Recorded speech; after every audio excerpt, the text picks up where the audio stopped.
Hi, I'm Patty Wagner, Occupational Therapist at the Big Blue Canopy. And today I wanted to talk about how to teach our kids buttoning and unbuttoning skills. Now, when we look at development, typically you can see that at 2 years of age, a child learns to unbutton the large, like 1-inch buttons. At 2.5 to 3 years, they then begin to button 3 large buttons. And by 3 to 4.5, they can then begin to independently manipulate an open front shirt that's on them. So there's a lot of different skills that goes into buttoning and unbuttoning. And so we have to have that fine motor, use those small muscles of our hands to manipulate the button and the materials. We have to have bilateral coordination, and all that means is just using, both hands, 2 sides of the body in that process. We have to be able to motor plan and sequence that. So that's taking a skill and learning a novel way of how to manipulate that and carrying it through. And we also need the adequate strength. So even we have a lot of kids, and even in development, we want those kids to learn those underlining things so then they can do the end product of learning to button and unbutton. So some things you can work with your kids at home with for getting those prereq kind of skills is, for example, with the strength issues, okay? If this is Theraputty that I have right here, but if you don't have Theraputty, Play-Doh will work too. And I just have some simple buttons here, and you could put that into the Play-Doh or into the Theraputty, and they work with, where they're working, both their hands, and they're pulling out that button. So that works on the strength, bilateral coordination, and some of that motor planning. Another thing that you can do is any kind of interlocking items, Legos or this kind of thing where you push it and pull it apart would be good. You can also work on, this is just a simple tennis ball that we cut and we did a face on it. And you can work on that where they can take buttons or little small items, and then the same kind of thing you're doing with buttoning, where you're pinching the button, you're pinching the item and then squeezing that, and it kind of eats that and makes it fun. Another thing is, again, with the bilateral integration and the two-handed things, any kind of things like these little things, pinch, and push in, okay?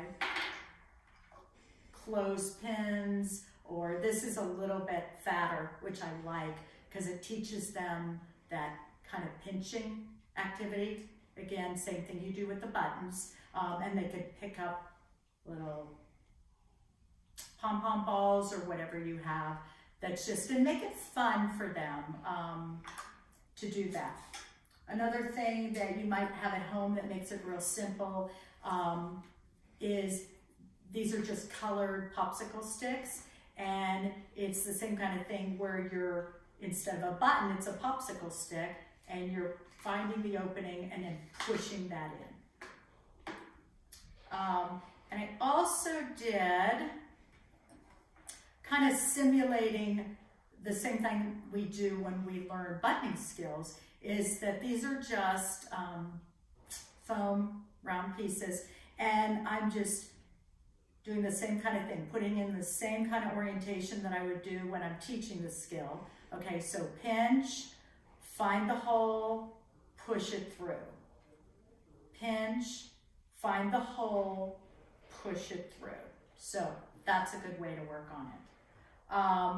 And also like any kind of piggy bank or that kind of thing, where you're pinching things, finding the opening, and pushing it through.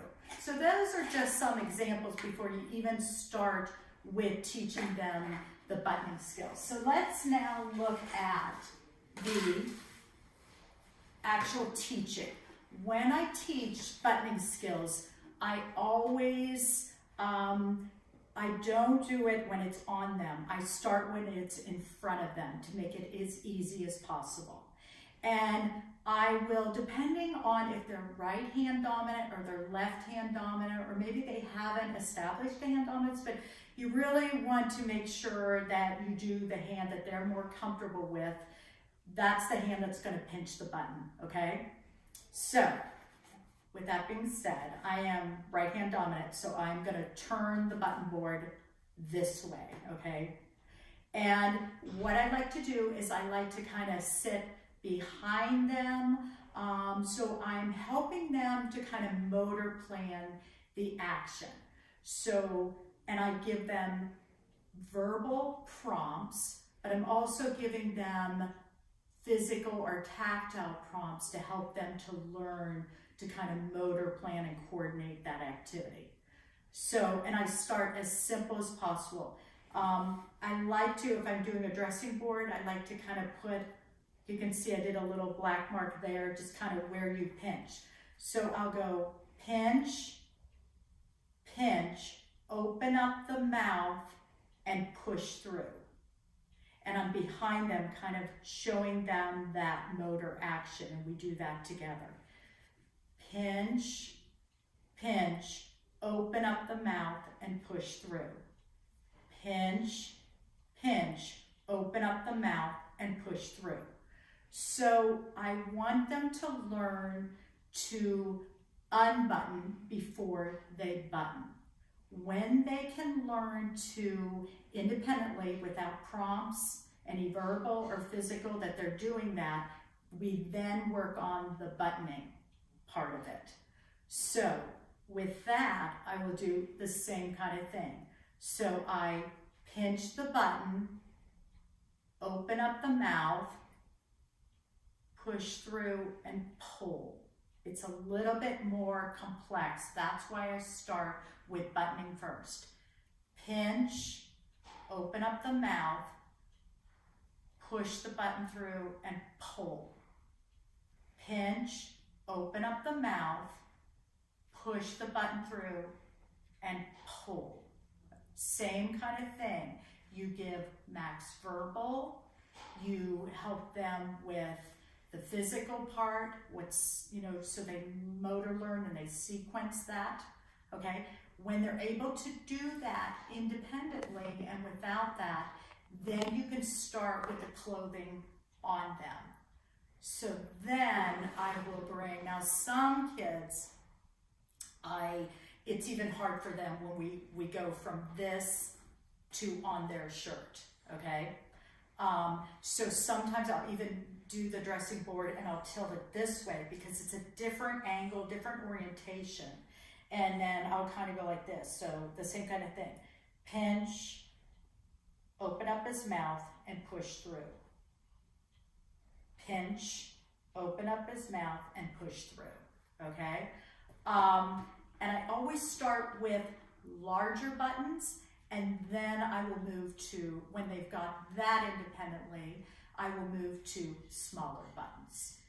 So I hope that you found this helpful, and if you have any further questions, please feel free to contact us at Big Blue Canopy. Thank you very much.